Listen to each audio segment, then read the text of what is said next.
नमस्कार दोस्तों, स्वागत है आपका इस नए वीडियो में। हमारी जिंदगी में कई बार हम खुद को एक मुश्किल घड़ी में पाते हैं। कई बार हमें बड़े फैसले लेने पड़ते हैं, लेकिन हमें यह नहीं पता होता कि वह सही है या गलत। क्या उस फैसले का परिणाम हमारे जीवन में खुशियां लाएगा या मुसीबत। लेकिन कई बार हमारे पास सही निर्णय लेने की सुझाव नहीं होते और हम जल्दबाजी में फैसला कर लेते हैं, और उन फैसलों की वजह से हमारी जिंदगी सुखमय हो सकती है या फिर हमारी जिंदगी नरक से भी बढ़कर हो सकती है। इसलिए सही फैसला लेने की क्षमता हमारे जीवन में सफलता हासिल करने के लिए आवश्यक है। तो चलिए आज की इस बोध कहानी के माध्यम से जानते हैं कि जीवन में सही फैसले कैसे लिए जाएं, और यह भी कि सही निर्णय लेने के तरीका कौन सा है। तो बिना किसी देरी के कहानी शुरू करते हैं। दोस्तों, कई साल पहले की बात है। एक छोटे से राज्य में एक बौद्ध भिक्षु निवास कर रहे थे, जिन्हें सभी जगहों पर उनके ध्यान के बड़े चर्चे थे। वह बौद्ध भिक्षु बहुत ज्ञानी थे। उनके पास लोग बहुत दूर दूर से आते थे ताकि वे उनसे अपनी समस्याओं का समाधान प्राप्त कर सके। उनके पास कोई भी कैसी भी समस्या लेकर क्यों ना आए, वह समस्या का समाधान अवश्य करते थे। जब भी वह किसी की समस्या सुनते तो उस समस्या को बड़े ही ध्यान से सुनते, समझते, उसमें लीन हो जाते और उसके बाद कुछ देर के लिए वह आंखें बंद करते और समस्या के बारे में से सोच विचार करते और उसके बाद उसका समाधान दे दी। ऐसे में कोई भी व्यक्ति उनके बारे में केवल एक ही बात सोचता था, शायद इन साधु के पास कोई ऐसी चमत्कारिक शक्तियां हैं जिससे ये समाधान पूछते हैं और उसके बाद हमें वह समाधान बताते हैं। एक बार एक युवक ने उन महाराज से यह पूछ भी लिया, क्या आपके पास ऐसी कोई चमत्कारी शक्तियां हैं जिसके कारण आप हमारी समस्याओं का समाज करते हैं, या आपके पास ऐसी कोई दिव्य दृष्टि है जिससे आप हमारी समस्याओं का समाधान खोज पाते हैं। उस युवक की यह बात सुनकर वह साधु जोर जोर से हंसने लगे, लेकिन उन्होंने उस युवक की बात का कोई जवाब नहीं दिया। उसके कुछ ही दिनों बाद उस राज्य में एक बड़ी अजीब सी घटना घटी। उस राज्य में एक बुढ़िया औरत रहा करती थी जो अपने घर में अकेले ही रहती थी। उसका कोई ना था। उस राज्य से होकर 4 मित्र अपने घर की ओर जा रहे थे। वे लोग दूसरे नगर में काम करके पैसा इकट्ठा करके अपने गांव की ओर जा रहे थे। ये बात बहुत पुराने जमाने की है, जब यातायात के साधन न हुआ करते थे, इसलिए वे लोग पैदल ही यात्रा किया करते थे। इसी कारण वे चारों मित्र अपने अपने धन को इकट्ठा करके अपने गांव की ओर प्रस्थान कर रहे थे। उन चारों ने अपना अपना धन एक छोटी सी पोटली में रखा था और उसी पोटली में उन सब की सारी कमाई थी। तभी उन चारों मित्रों में से एक मित्र कहता है, मित्रों, इस तरह से यदि हम अपना धन अलग अलग रखेंगे तो इससे हमारा धन चोरी हो सकता है। क्यों ना हम अपना सारा धन एक ही पोटली में रख दें, जिससे हम सब इस पर ध्यान भी दे सकेंगे और हमारा धन सुरक्षित भी हो जाएगा। और जब हम अपने गांव पहुंच जाएंगे तो हम वहां पर अपना अपना हिस्सा इसमें से ले लेंगे। उन तीनों मित्रों ने उस युवक की बात मान ली और वे सभी मिलकर अपना धन एक ही पोटली में रख देते हैं और वे सभी मिलकर अपने गांव की ओर आगे बढ़ते हैं। चलते चलते काफी समय बीत चुका था और अब रात्रि होने वाली थी। तभी आगे चलकर रास्ते में उन्हें एक घर दिखाई दिया, जहां पर एक बूढ़ी औरत रहा करती थी। रात्रि का में भी हो चुका था और उन चारों मित्रों को रात रुकने के लिए कोई न कोई जगह की आवश्यकता भी थी। ऐसे में उन चारों ने मिलकर यह योजना बनाई कि वे लोग आज रात इसी घर में ठहरेंगे। इसलिए वे चारों लोग उस घर की ओर आगे बढ़ते हैं। उस घर का दरवाजा खटखटाते हैं। तभी सामने से एक बूढ़ी औरत दरवाजा खोलती है और उन चारों मित्रों में से एक मित्र हाथ जोड़कर उस बूढ़ी औरत से कहता है, माताजी, हम अपने गांव की ओर जा रहे थे, लेकिन यहाँ रास्ते में ही रात हो गई और अब हम इतनी रात में सफर नहीं कर सकते। इसलिए हमारी आपसे विनती है कि हम आपके यहाँ पर एक रात रुकना चाहते हैं। सुबह होते ही हम यहाँ से चले जाएंगे। उस बूढ़ी औरत ने काफी देर सोच विचार किया और उसके बाद वह बूढ़ी औरत कहती है, ठीक है, तुम सभी आज रात के लिए यहाँ पर रुक सकते हो। मुझे कोई दिक्कत नहीं, मैं खाना बनाने जा रही हूँ। कहो तो तुम लोगों के लिए भी बना दूँ। उन चारों ने सहमति जताते हुए कहा, हाँ बिल्कुल। उसके बाद उन चारों मित्रों ने धन की पोटली उस बूढ़ी औरत को थमा दी और कहा, माताजी, इस पोटली में हमारे साल भर की कमाई है। हम चारों ने अब तक का अपना सारा कमाया हुआ धन इसी पोटली में रखा है और अब हम इसे आपको सौंपते हैं, क्योंकि यह हम चारों से ज्यादा आपके पास सुरक्षित होगा। हम बस इतना चाहते हैं कि यदि हम चारों में से कोई एक व्यक्ति से लेने आए तो आप इस पोटली को उसे मत देना जब तक कि हम चारों एक साथ इस पोटली को लेने ना आए। तभी वह बूढ़ी औरत कहती है, ठीक है बेटा, यदि तुम चारों एक साथ आओगे तभी मैं इस पोटली को आपको सौंपेंगी, और वैसे भी आप लोग तो सुबह यहाँ से चले जाने वाले हैं, मैं आपको सुबह ही यह पोटली थमा दूंगी। वह धन की पोटली उस बूढ़ी औरत को थमाकर चारों मित्र निश्चिंत हो जाते हैं कि अब उनका धन सुरक्षित है और वे लोग खाना खाकर सो जाते हैं। अगली सुबह जब वह चारों उठते हैं तो सभी लोग अपनी आगे की यात्रा के लिए तैयारियां शुरू कर देते हैं। उन चारों नौजवानों में से एक नौजवान थोड़ा सा बदमाश था। वह अपने उन तीनों मित्रों से कहता है, भाइयों, इस बूढ़ी औरत ने हमारी रात भर खातिरदारी की है, हमें अच्छा भोजन खिलाया, सोने के लिए अच्छी जगह दी, रात भर यहाँ सर छुपाने के लिए एक अच्छा मकान दिया और हमने अब तक उसके कुछ नहीं किया। वह बूढ़ी औरत अकेले ही खेतों में काम कर रही है।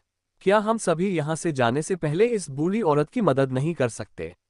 उस बदमाश नौजवान ने मन ही मन ये योजना बना ली थी कि वह किसी तरह से भी उस बुढ़िया से पोटली हासिल करके ही रहेगा। बाकी के तीनों मित्र उसकी बातों में आ जाते हैं और वे सभी मिलकर उस बुढ़िया की मदद करने अर्थात खेतों में काम करने के लिए चल पड़ते हैं। वे सभी मिलकर खेतों का काम कर ही रहे थे कि तभी वह बदमाश नौजवान अपने बाकी तीनों मित्रों से कहता है, मित्र, मुझे जोरों की प्यास लग गई है, मैं जरा उस बूढ़ी औरत से पानी मांग कर लाता हूँ। वह बाकी मित्र भी अब काफी थक चुके थे, उन्हें भी जोरों की प्यास लगी थी, इसलिए वह तीनों मित्र उसे वहां से जाने की अनुमति दे देते हैं।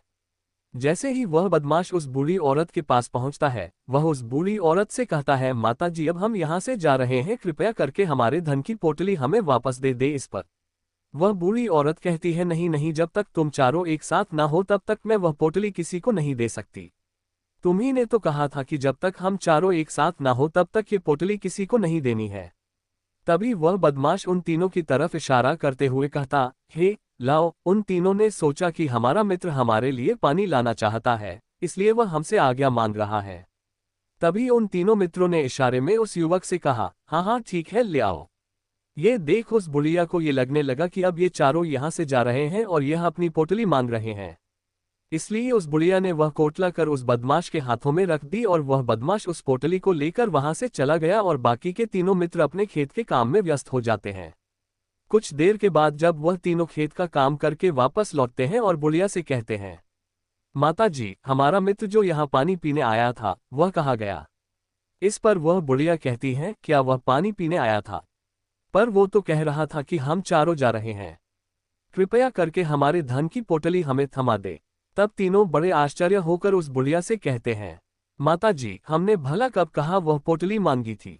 हमें तो प्यास लगी थी और हमने पानी के लिए इशारा किया था। तभी बूढ़ी औरत उन तीनों से कहती है, परंतु अब तो वह पोटली लेकर जा चुका है। तभी वह तीनों मित्र सर पकड़कर रोने लगते हैं और कहते हैं, माताजी, उसमें हमारा सारा कमाया हुआ धन था जो वह अकेले लेकर भाग चुका है।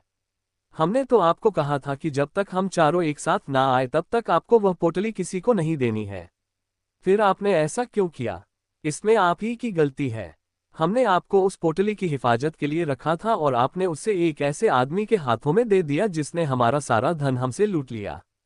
हम बर्दाश्त नहीं करेंगे, हम राजा के पास जाएंगे और राजा से आपकी शिकायत करेंगे, न्याय की मांग करेंगे। अब तो इस बात का राजा ही फैसला करेंगे। तीनों नौजवान क्रोधित होकर राज दरबार में पहुंच जाते हैं और अपनी सारी समस्या उन राजा को बता देते हैं। जब वह राजा उन तीनों नौजवानों की बात ध्यानपूर्वक सुनता है तो वह तुरंत ही उस बुढ़िया को राज दरबार में पेश होने का आदेश देता है। राजा के आदेश पर राजा के सैनिक तुरंत ही उस बूढ़ी औरत को राज दरबार में पेश करते हैं और राजा भरी दरबार उस बूढ़ी औरत को दोषी करार कर देता है और कहता है, तुम्हें वह पोटली उस अकेले व्यक्ति को नहीं देनी चाहिए थी। जब उन्होंने तुमसे कहा था कि जब तक वह चारों एक साथ उस पोटली को लेने न आए तब तक तुम्हें वह धन किसी को नहीं देना चाहिए था। इसमें तुम्हारी गलती है और अब तुम्हें इसका हर्जाना भरना होगा, तुम्हें इनका धन लौटाना होगा। राजा का यह आदेश सुनकर बूढ़ी औरत फूट फूट कर रोने लगती है और राजा से मदद की गुहार लगाती है और कहती है, हे राजन, मैं तो एक बूढ़ी औरत हूँ और मेरे पास इतना धन नहीं है और ना ही मेरे घर में कोई ऐसा है जो धन कमाता। मेरे पास इतना धन नहीं कि मैं इनका धन लौटा सकूं, मैं तो अकेली हूँ, बेसहारा हूँ, कृपा करके मुझ पर रहम करें। लेकिन राजा उस बूढ़ी औरत की एक नहीं सुनता। वह बूढ़ी औरत रोते हुए अपने घर की ओर जा रही थी। ये सोच रही थी कि आखिर मैं इतना धन कहाँ से लाऊं, कि कैसे मैं उन लोगों का ये धन उन्हें लौटाऊंगी। मेरे पास इतना धन नहीं है, मैं क्या करूं, कैसे करूं, कहाँ से लाऊं इतना धन? यदि मैंने उनका धन नहीं लौटाया तो मुझे राजा मार डालेगा, वैसे भी मेरी ही गलती है। जब उन चारों ने मिलकर मुझसे कहा था कि जब तक हम चारों एक साथ ना आए तब तक वह पोटली किसी को नहीं थमानी है, फिर भी मैंने वह पोटली केवल उस एक व्यक्ति को थमा दी, इसमें गलती तो मेरी ही है। वह रोते रोते ये सारी बातें सोचते हुए अपने घर की ओर जा रही थी। तभी रास्ते में उस बूढ़ी औरत को वही संत मिले जो उस नगर में किसी भी समस्या का समाधान बड़ी ही सरलता और सहजता से करते हैं।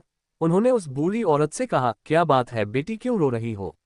इस पर वह बूढ़ी औरत उस संत को सब कुछ सच सच बता देती है और कहती है, हे महाराज, इसमें गलती तो मेरी ही है। उन चारों ने तो पहले ही कहा था कि जब तक विचारों एक साथ ना आए तब तक वह पोटली मुझे किसी को नहीं देनी है। लेकिन मेरी हिम्मत मारी गई थी जो मैंने वह पोटली केवल एक व्यक्ति को थमा दी और वह उनका सारा धन लेकर वहां से भाग गया। लेकिन अब मुझे ये समझ नहीं आ रहा कि मैं वह सारा धन कहाँ से लाऊं, कैसे जुटाऊं। मेरे पास इतना धन नहीं है और राजा ने तो आदेश भी दे दिया है कि मुझे उनका धन लौटाना ही पड़ेगा, लेकिन मैं ये समझ नहीं पा रही इतना सारा धन मैं कहाँ से लाऊंगी। तभी वह संत उस बूढ़ी औरत से कहते हैं, शांत हो जाओ, मैं कोई ना कोई रास्ता जरूर निकाल लूंगा। इतना कहकर वह संत वहीं पर बैठ जाते हैं, ध्यान करने लगते हैं। कुछ देर के लिए आंखें बंद कर सोचते हैं, विचार करते हैं, मौन रहकर वह समस्या का समाधान निकालते हैं और उसके बाद वह उस बूढ़ी औरत से कहते हैं, बेटी, राजा ने फैसला किया है वह बिल्कुल गलत है। आपने जो किया इसमें आपकी कोई गलती नहीं है। राजा का फैसला गलत है।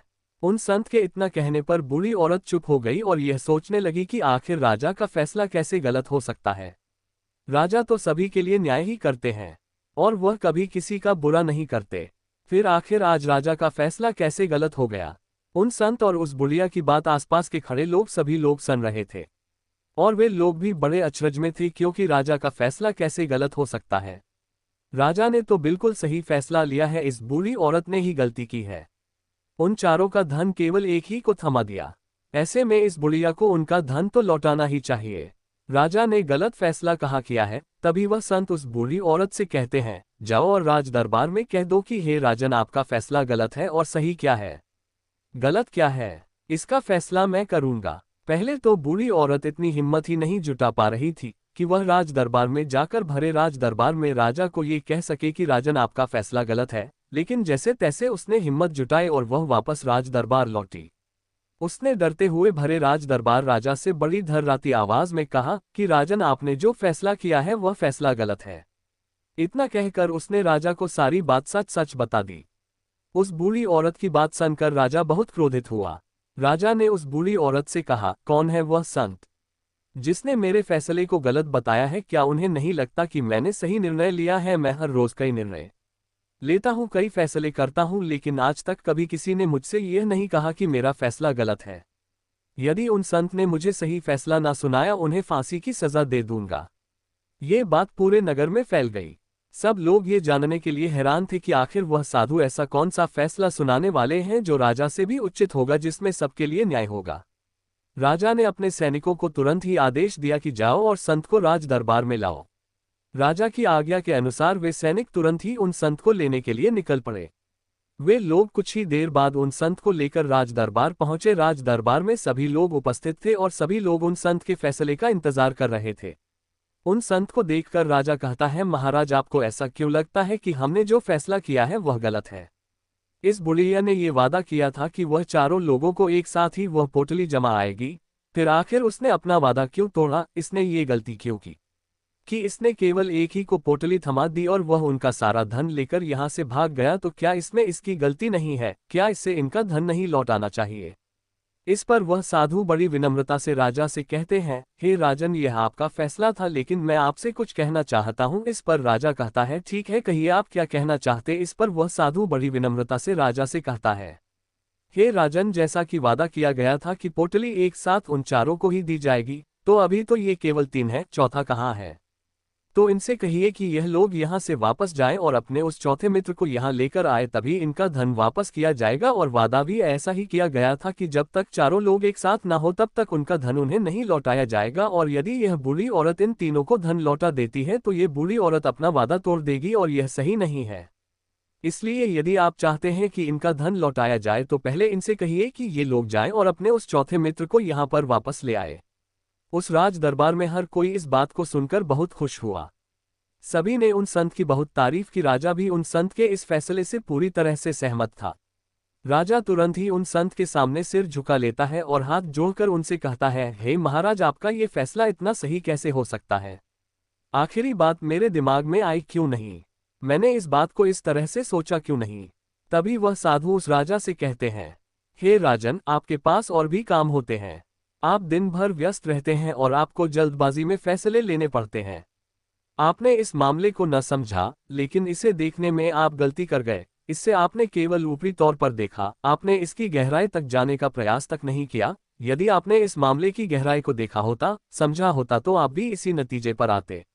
जब तक हम किसी मामले की गहराई तक नहीं जाते, तब तक हम उसका सही समाधान नहीं निकाल सकते। लेकिन हम में से अधिकांश लोग तो अपने फैसले केवल जल्द में लेना चाहते हैं, भले ही वह मामला कितना भी गंभीर क्यों ना हो। हमें तो बस अपना हक चाहिए, हमारा नाम होना चाहिए, भले ही फैसला हमारे लिए आगे चलकर हमारे लिए नुकसानदायक क्यों ना हो। लेकिन हम तो उस मामले की गहराई तक जाने के लिए सोचते तक नहीं। तभी वह राजा उन संत से कहता है, हे महाराज, क्या आपके पास कोई दिव्य शक्तियां हैं? क्या आपके पास ऐसी कोई चमत्कारिक शक्ति है जिसे आप सवाल करते हैं और बदले में वह आपको जवाब देती है, जिस कारण आप सटीक और सही समाधान बता पाते हैं? राजा की यह बात सुनकर वसंत मुस्कुराने लगे और राजा से कहते हैं, हिरण्या, ये सवाल मुझसे कई लोगों ने पूछा है और मैंने कभी किसी का जवाब नहीं दिया, लेकिन आप इस राज्य के राजा हैं, इसलिए मैं आपके इस प्रश्न का उत्तर देता हूँ। आप में से कई लोगों को यहाँ ऐसा लगता है कि मेरे पास कोई ऐसी शक्तियाँ हैं जिससे मैं बात कर सकता हूँ, जिससे मैं कोई भी समस्या का समाधान पा सकता हूँ। लेकिन मैं आप लोगों को एक बात सच सच बता देता हूँ, मेरे पास ऐसी कोई शक्तियाँ नहीं है। मैं तो केवल हर मामले की गहराई तक सोचता हूँ, उस बात पर विचार करता हूँ, और जब मैं विचार करता हूँ तो मेरे सामने कई सारे समाधान आते हैं, और जो समाधान मेरे सामने आते हैं मैं उन पर भी विचार करता हूँ, उनके बारे में भी गहराई तक जाता हूँ, और जब मुझे लगता है कि इस समस्या का समाधान यही होना चाहिए, तभी मैं समाधान उस व्यक्ति को देता हूँ ताकि वह अपनी समस्या का समाधान कर सके। अब आप ही सोचिए, आप जल्दबाजी में यह फैसला लेकर इस बुढ़िया का जीवन पूरी तरह से बर्बाद कर देते। हमारा पूरा जीवन केवल एक फैसले पर निर्भर करता है। यदि वह फैसला सही हुआ तो हमारा जीवन अच्छा बन जाएगा, और यदि वह फैसला गलत निकला तो हमारा जीवन नरक से भी बदतर हो सकता है। इसलिए यदि आप सही और सटीक फैसला लेना चाहते हैं तो आपको मौन रहना सीखना पड़ेगा। मौन रहकर उस पर विचार करना सीखना होगा, क्योंकि हमारे फैसले ही हमारा भविष्य तय करते हैं, हमारी जिंदगी का अगला पड़ाव तय करते हैं। फिर चाहे वह फैसले छोटे हों या बड़े, वे ही हमारी जिंदगी को निर्धारित करते हैं।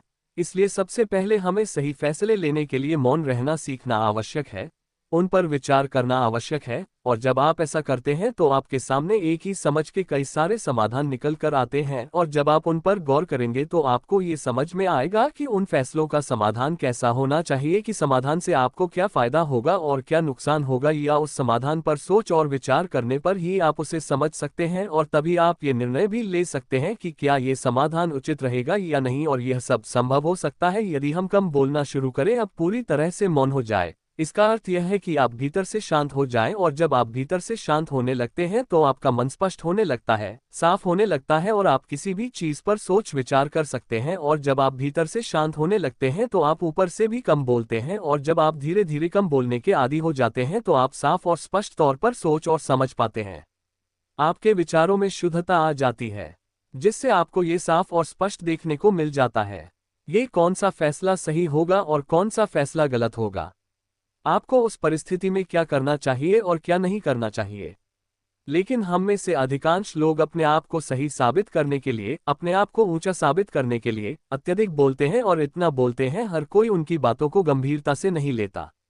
उन्हें ऐसा लगता है कि मानो ज्यादा बोलना ही हमारे लिए हमारा शस्त्र है, लेकिन वह ये भूल जाते हैं कि वह अत्यधिक बोलकर मूर्ख बन रहे हैं। लोग हमारा मजाक बनाते हैं, हमें मूर्ख समझते हैं, हमसे दूर रहने लगते हैं, क्योंकि उन्हें हमारी बकबक अच्छी नहीं लगती। लेकिन जब आप भीतर से शांत होने का प्रयास करते हैं और धीरे धीरे भीतर से शांत होने लगते हैं तो आप खुद ब खुद ऊपरी तौर पर कम बोलना शुरू कर देते हैं। इससे आपके मन में, आपके मस्तिष्क में एक साफ और स्पष्ट विचार उत्पन्न होते हैं, और आप अपने आप को साफ स्पष्ट तौर पर समझ पाते हैं, देख पाते हैं आपको कब, क्या, क्यों और कितना बोलना चाहिए, और आपको कब, कैसे, क्यों, किस तरह से कौन सा फैसला लेना सही है या नहीं, ये भी आप अच्छी तरह से समझ और जान पाते हैं। जब आप कम बोलना शुरूचार करना शुरू कर देते हैं तब आपको ये बात भी बहुत अच्छी तरह से समझ में आने लगती है कि जो हम बेकार की बक बक करते हैं उस पर हमारे शरीर की बेवजह ही कितनी सारी ऊर्जा यूं ही व्यर्थ हो जाती है, नष्ट हो जाती है, जिसे हम चाहे तो किसी जरूरी काम में लगा सकते हैं, फैसले लेने में लगा सकते हैं, जिससे हम तनाव मुक्त रह सकते हैं और हमें अच्छी नींद भी आ सकती है। और यदि आप इसी प्रकार सोच विचार कर फैसले लेना शुरू करते हैं तो आपका मस्तिष्क भी अच्छी तरह से काम करने लगता है और आपका मस्तिष्क पहले से भी ज्यादा शक्तिशाली हो जाता है। और इसका एक बहुत अच्छा उदाहरण भी आपको मैं बताना चाहूँगा। जब आप स्कूल में पढ़ते थे या फिर आज भी आप पढ़ रहे हो तो आपने देखा होगा कि जो बच्चे होनहार होते हैं, होशियार होते हैं, वे लोग बहुत कम बातें करते हैं और अपना समय सही चीज़ों में लगाते हैं। वह अधिकांशतः अपना समय मौन होकर ही बिताते हैं। इसी वजह से वह पढ़ाई करने में बहुत तेज होते हैं। वह जो कुछ भी पढ़ना चाहते हैं वह उससे याद कर ले जाते हैं। लेकिन वहीं पर दूसरी तरफ जो लोग बहुत अधिक बोलते हैं, यदि आप उन्हें पूरे 24 घंटे भी दे दें तो भी वह उस तरह से उन चीज़ों को याद नहीं रख सकते जिस तरह से वह मौन रखने वाले बच्चे उन बातों को याद कर लेते हैं। और महान चाणक्य ने भी यही कहा है कि जो व्यक्ति यह समझ जाता है कि उसे कब, कहाँ और कितना बोलना चाहिए, उस व्यक्ति को सफल होने से कोई नहीं रोक सकता। और आप इतिहास उठाकर देख सकते हैं, आज तक जो भी लोग महान हैं, जो लोग भी शख्स सक्सेसफुल बने हैं, उन लोगों की आदत बहुत कम बोलने की है। उनका पूरा ध्यान केवल अपने लक्ष्य पर होता है और अपना पूरा समय वह अपने लक्ष्य को पाने में ही लगा देते हैं। इसीलिए आपको भी यह आदत अपने जीवन में उतारनी चाहिए। और कम बोलने का अर्थ यह नहीं कि आप ऊपर से कम बोलें, बल्कि आप भीतर से कम बोलें, भीतर से शांत रहिए। यदि आप रोज इसका अभ्यास करते हैं तो केवल कुछ दिनों में ही इससे होने वाले लाभ आपको आपके सामने नजर आने लगेंगे। दोस्तों, आपने आज के इस स्टोरी से क्या सीखा, वह मुझे आप कमेंट में बता सकते हैं। इसी के साथ हमें उम्मीद है कि आपको आज की स्टोरी पसंद आई होगी। तो इस स्टोरी को उस इंसान को शेयर करें जिससे ये कहानी सुनने की ज़रूरत है, और उसी के ठीक बाद हमारी बोडिफाई चैनल को सब्सक्राइब करें और चैनल में जाके वीडियो भी देख सकते हो। तो चलिए फिर मिलते हैं ऐसी एक और नई स्टोरी में एक नए मैसेज के साथ। तब तक के लिए अपना ख्याल रखें। धन्यवाद और नमो बुद्धिए।